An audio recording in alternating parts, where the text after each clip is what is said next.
Devin Biesbrock. My name is Jess Harmon. I would say 90% of my classmates look like me at Kings High School.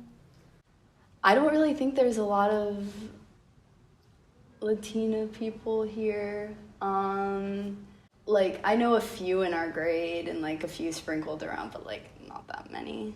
According to a 2010 census, the population distributions of Kings Mills, Ohio are as follow. 1.06% are Asian alone, 1.44% are Black, 0.30% are some other race, 1.52% are two or more races, and the remaining 95.68% identify as white alone. My dad is from Ogden, Utah. My mom is from Chicago, Illinois. My mom is from Colombia, Barranquilla, and she moved here when she was 18, and my dad is from Ohio as well. My parents both speak English at home, and they both only fluently know how to speak English. We speak English at home, but my mom does know Spanish because she's from Colombia, so I also know Spanish, and we don't speak it much at home, but sometimes we do.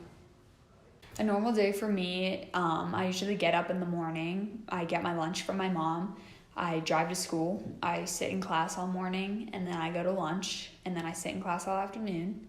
Then I drive home, and then I usually have either basketball practice or I have work that night. So I'll do some homework when I get home, and then I'll go to either work or basketball, and then I'll come home and I'll do some more work, and then I'll shower, and then I'll lay in bed and watch Netflix. A normal day for me, I go to school, and then I usually just go to work, and then come home and watch a movie or watch Game of Thrones, and yeah. I realized that not everyone in the world looked like the people at Kings in the 5th grade. I switched to a new AAU coach, and he coached at Riverview East Academy, which is a Cincinnati public school. And my basketball team used to practice down there, and his boys' basketball team would be there some days, and they were all Black, and I had not known a lot of Black kids growing up. I think once, I started going to Columbia when I was, in 1st grade, and, I came back and I was like, this isn't normal. Me, going to different, to Columbia and, being with my family, people, don't do that because they're from here and, they're all white. White privilege to me is the advantages that I have because of the color of my skin. White privilege is when you can walk into a room and have people not look at you differently, but also just you have the privilege of walking down the street and not having people automatically assume things about you or judge you just based off the color of your skin or make assumptions about your life or what you're capable of.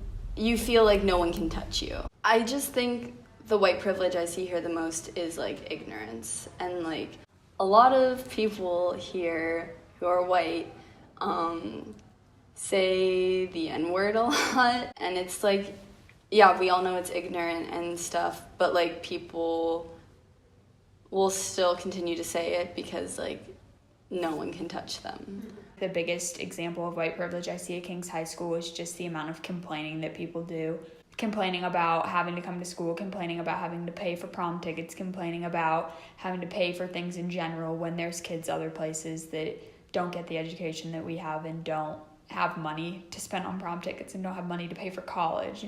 Not having to worry about those things or not having to take into consideration that people can't pay for their prom tickets or college or school trips where we go to Washington DC or New York or wherever, things like that, and that a lot of the kids here don't have to worry about things like that or don't even realize that things like that are happening. I think living in the Kings community has both benefited me and hurt me for the rest of my life. It's benefited me by giving me a great education, obviously. We have one of the top-rated schools in the state, so I know that my education has been top-notch and that will set me up for the future. However, I also think that socially they've hurt me in ways. since I have been playing basketball with people who are different from me and volunteering with people who are different from me for a while now, I have adjusted. However, for kids that haven't, I know that King's doesn't do a very good job of letting you gain perspectives of other students who are different from you. So I think it's been kind of a bubble in the sense that everyone has been the same and everyone doesn't really know how to interact with people who are different from them. We didn't choose this per se, like we didn't choose to go here, to be born in this specific area. Here I feel like everyone's kind of had the same experience. We're all very similar here. And so that's affected me in a way where it's like I'm hungry for more. Growing up, everyone's kind of been the same, and those who are different, we don't get to hear much about their experience. So I think that it's going to be hard for people to adapt to working with people who are different from them in the future, who will have different perspectives and different opinions, and being able to negotiate and come up with a compromise, because I think that we've not been put in positions where we've ever had to weigh a ton of different perspectives based on things that people have been through in their lives.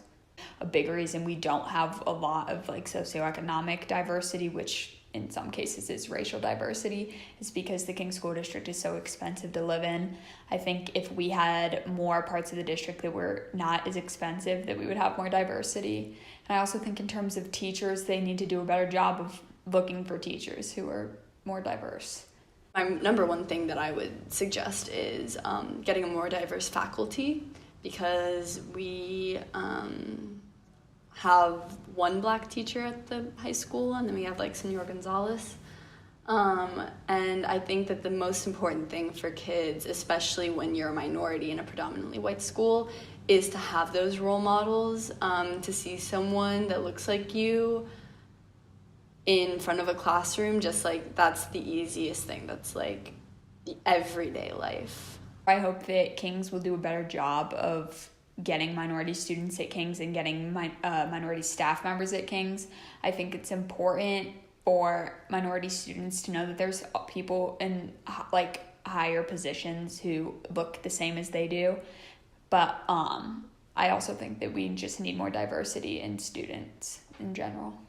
I already know that like King's is getting way more diverse. I don't know like how far that is. I don't know if those are like kindergartners or if those are like fifth graders.